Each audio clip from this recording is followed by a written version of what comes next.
Alright guys, TacticalRab back again today. Hope you're all doing well and enjoying your day so far. Welcome back to Formula 1 news. Apologies, I had to take a couple of days off, was rather unwell, but we're back in business, baby. And honestly, I gained more subs not uploading videos than I did uploading them, so maybe that's the new YouTube strategy. But plenty to catch up on and dive into today. The Australian Grand Prix just a couple of days away. Many changes to the track layouts, the DRS zones we're going to discuss. Who does that favour? Does it favour Red Bull after what we saw in Saudi Arabia? And also some further details on the updates that Mercedes are bringing in, but where they're actually not expecting them to make all that much difference. Very much intrigued to your thoughts down below. Hit the like button if you enjoy, subscribe if you're new, all that good stuff. Sebastian Vettel, he's back in business. First time we're going to race in Australia for what, a couple of years? I guess 2019 was the last time because 2020 was cancelled, as was 2021. So it's been a fair bit of time, but all the boys are back in, of course, Australia, and it's good to see Sebastian Vettel back on the paddock as well. But of course, at the same time, the Aston Martin is absolutely woeful this year, so that's not ideal at all. Speaking of absolutely woeful liveries, of course, the pink alpine was tragic for the first two races, at least in my opinion. That was actually only a contract with BWD for the first two races. They're now going to go to this livery, which looks somewhat nicer. Yes, the blue of BWD clashes with the blue of the Alpine, but still, it's not the end of the world. The car looks better, in my opinion, at the very least. I believe we're going to get this one for the rest of the season. I guess we'll see when the cars are unveiled at some point later on today. That's a bit too large. Here we go from Danny Rick, then of course back in his home country. Excited to go home, see the track changes, what kind of racing that produces, because also Australia, it's been a bit of a spectacle. Great,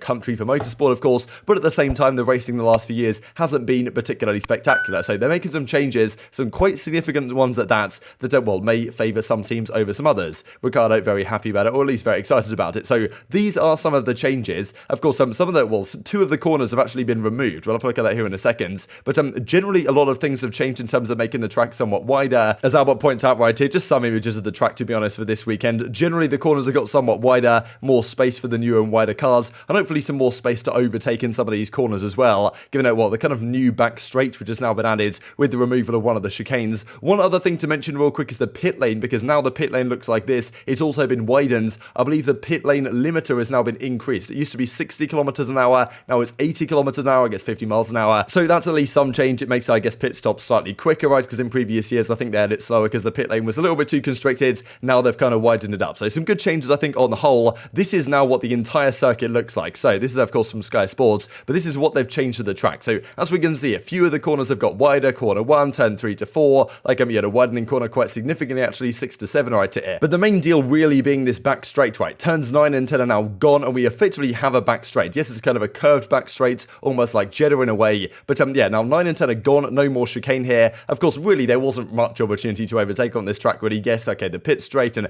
maybe turn, 2, 3 and all this type of stuff. But really, the back straight wasn't all that much chance. Now with this kind of actual straight-ish straight, not really particularly straight, with the removal of that chicane, should create better racing between turns 8 and what will now be turn 9 down here where turn 11 used to be. Also turn 13, at least as it was previously, that's now been changed, extended to some degree, goes slightly back on itself, so straightening and widening of the corners. These are the track changes. The real major change people have been discussing though are the changes to the DRS zone. So now with of course this kind of chicane being removed, there are 4 DRS zones. This was rumoured, I believe, a couple of days ago, and it's since been confirmed earlier today this will be the case, because people talked about it as kind of being expected, but it was not yet confirmed until just a few hours ago. This is how things look then. So this is quite remarkable. I don't know if I've ever seen something like this before, but there are only 2 detection zones and 4 DRS actual activation zones. So of course we've seen the last couple of races lots of cat and mouse being played in terms of, okay, the DRS zone comes up just before the DRS point or before the final turn, before the DRS zone activates. Therefore drivers will be deliberately slowing down to try and get DRS and let someone overtake them,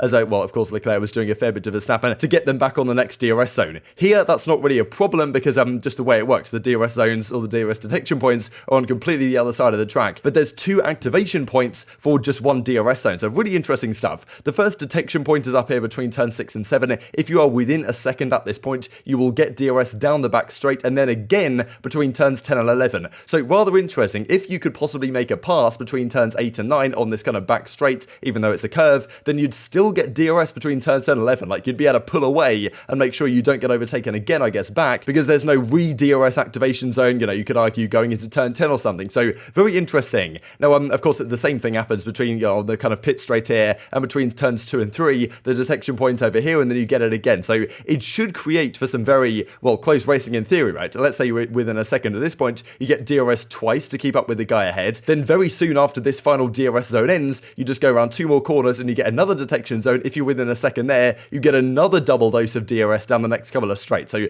very interesting stuff. Of course, we talked about after Jeddah especially, like, is DRS just too good this year? Do we need it? Like, I think we probably do still need it, but we even discussed the possibility of, okay, maybe just have 2 DRS detection zones rather than 3 on certain tracks. Australia have decided, no, we're going the other way around, we're going to go for 4 instead of 3, which maybe indicates to some degree the track might not be the best, as in, if a track needs 4 DRS points to, 4 DRS activation zones to actually be a good track, then maybe it's not the best track in the world. It creates a great spectacle, no doubt, but, look, we'll see how it plays out. Whether it'll be too easy to overtake now, right, because that's the thing with the new regulations, the new cars, easier to follow, therefore it should theoretically be much easier to get within that 1 second, as we just saw, and follow through the corners. The DRS in previous years was almost a way to kind of make up for the dirty air effect, in that it's obviously going to be difficult to follow through turn 3, turn 4, turn 5, turn 6 on, of course, last year's cars, therefore the DRS can make up to that to some degree. The way it works this year, you actually can follow somewhat easier, therefore maybe the DRS is too powerful as a consequence. So that is a question mark. We shall see how it plays out, but no doubt it should favour the teams with the greatest straight line speed, which was, of course, the Red Bull guys in Saudi Arabia. Now, whether Ferrari have that in their locker as well, but we're just running a different setup, obviously, to be favoured in Sector 1, whereas Red Bull kind of run a Sector 2, Sector 3 favoured setup, which paid dividends for them towards the ends when Verstappen was able to overtake with DRS in his back pocket, and I'm sure he's going to be somewhat nervous about the possibility of the Red Bull doing exactly the same thing. So far, that car has seemed absolutely rapid with the Honda engine. We did hear maybe a couple of weeks ago that Ferrari believe, or at least it's kind of been rumoured, they are currently running their engine in a somewhat conservative mode, and believe there is more to come from the engine if they want to turn it up, but believe reliability could be an issue if they do so. So who knows, right? If they feel like this weekend's that they need more gas effectively to take down the Red Bull, they might open the taps completely, and we'll see what the Ferrari engine is truly capable of. But maybe for the first time in quite a while, it's going to be time here at Australia to actually run a lower downforce setup, a lower downforce rear wing, which certainly is seemingly what Mercedes are going to be trying to do. Here are the boys, they're getting ready to go in the gym, all this type of good stuff. Teamwork makes the dream work, says Lewis Hamilton. So they're obviously hoping to maximise the potential performance of their car, but not particularly optimistic that the changes they are bringing in are going to make all that much impact. They are making changes though, no doubt about it. As Formula 1 point out, Mercedes is set to make their first major hardware change to their car this weekend. So bringing in some new parts. The new part effectively is a new rear wing, a lower downforce rear wing, which you would think really would be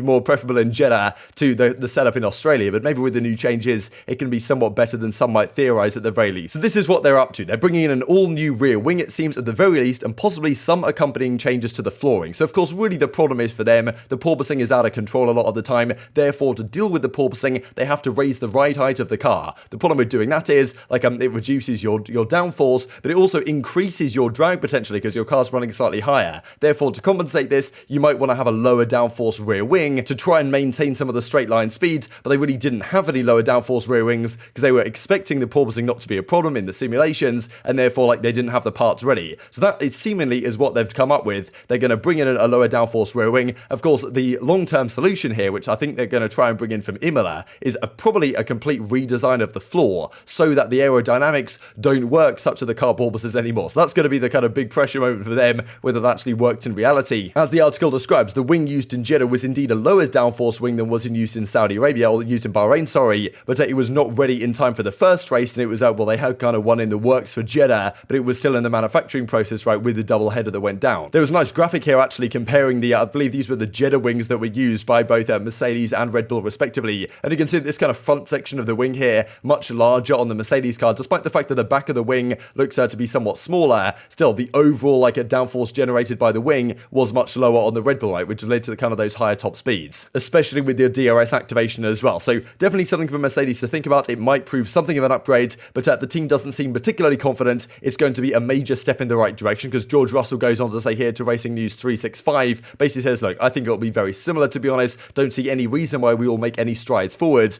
So I'm definitely not being too optimistic. You can imagine Mercedes saying this, right, even if they're about to win the World Championship and the car maybe, I don't know, they had a poor last race or something, and they're like, we might be 50 points ahead in the constructors, but still we're not too confident we're going to take any strides forward. It's just kind of the Mercedes way of being, but in this instance it's probably rather accurate. We're definitely the third fastest team, closer to the fourth team than we are to the second. Up Haas, baby. It's going to be more of the same level of performance in the coming races, he says. Now, we believe in Imola that's when they're going to try and make these upgrades, probably to the flooring, that if they deal with the porpoising issue, then they can actually run at the rear wing that they want to run, and maintain the downforce that they need through the corners, and maybe be more competitive. That, of course, is the key to them. Probably probably not going to happen though this race. Maybe this new rear wing will give them some helping, but especially on a setup like or circuit like Australia, you can't imagine this is the ideal setup to have to give up a lot of like downforce in the corners in favor of straight line speeds when the Red Bull and the Ferraris are probably going to be as quick anyway in the straight line due to the engine, and then they're still going to lose a lot in the corner. So I can't imagine Mercedes getting much closer this weekend.